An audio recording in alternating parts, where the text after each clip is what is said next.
दर्जनों विक्टिम्स जिनमें नाबालिग भी शामिल हैं उनको ब्लैकमेल करके उनसे सेक्सुअल वीडियोस बनवाई। विक्टिम्स के पर्सनल इंफॉर्मेशन का इस्तेमाल करके उनसे वीडियोस बनाए गए। चाकू छुरी चलाना बहुत आसान है, कलम चलाना उससे कहीं ज्यादा मुश्किल है।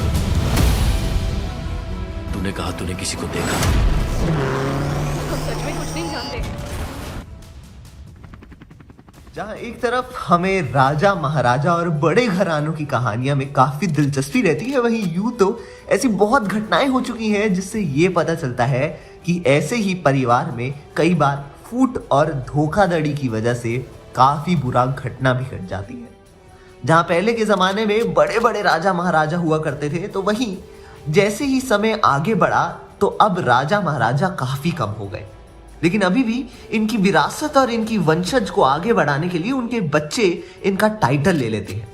कुछ ऐसा ही हुआ था शकीरे के साथ। जी हाँ, शकीरे नवाजी दरअसल मैसूर के दीवाने की सबसे छोटी बेटी थी और ये 1991 में अप्रैल के महीने में अचानक से गायब हो गई।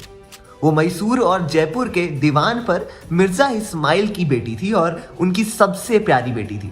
शकीर के गुम होने के बाद इसकी बड़ी बहन सबा ने एक पुलिस कंप्लेन की और इसमें यह बताया गया कि कुछ समय से शकीरे का अता पता किसी को नहीं है और अब वो अपनी बहन के लिए काफी ज्यादा डरी हुई है। ये कंप्लेन शकीरे ने बेंगलोर के अशोक नगर पुलिस स्टेशन में की। काफी समय बाद भी जब पुलिस शकीरे को नहीं ढूंढ पाई तो धीरे धीरे इसकी बहन ने सभी उम्मीदें खो दी और सबा ने यह मान लिया कि हो सकता है कि उसकी बहन के साथ कुछ ऐसा बुरा हादसा हो गया है जिसके बारे में उसे कभी पता ना चल सके। वो अब अपनी जिंदगी में आगे बढ़ सकती थी और अपनी बहनों को अपनी यादों में रखकर अपनी शादीशुदा जिंदगी में खुश रहने की कोशिश करने लगी। दरअसल सबा की दूसरी शादी हो चुकी थी और उसकी इस शादी से उसे काफी ज्यादा उम्मीदें थी। ये शादी करने के बाद वो धीरे धीरे शकीरे के इस किस्से को भूलने लगी, लेकिन इससे बात को कभी अंदाजा नहीं था कि दरअसल ये किस्सा उसकी जिंदगी में आगे भी बढ़ने वाला है। जी हाँ, दरअसल सबा का पति मुरली मनोहर मिश्रा, जिसे स्वामी श्रद्धानंद के नाम से भी जाना जाता था, शकीरे के मौत के पीछे था।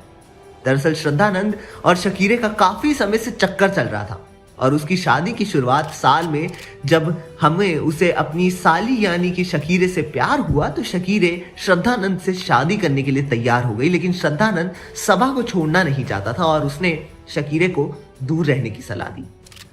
लेकिन जब शकीरे अपना सच अपनी बहन को बताने के लिए तैयार हो गई तो श्रद्धानंद ने उसे बेहोश करके मार दिया और एक उसी आंगन में उसे दफना दिया।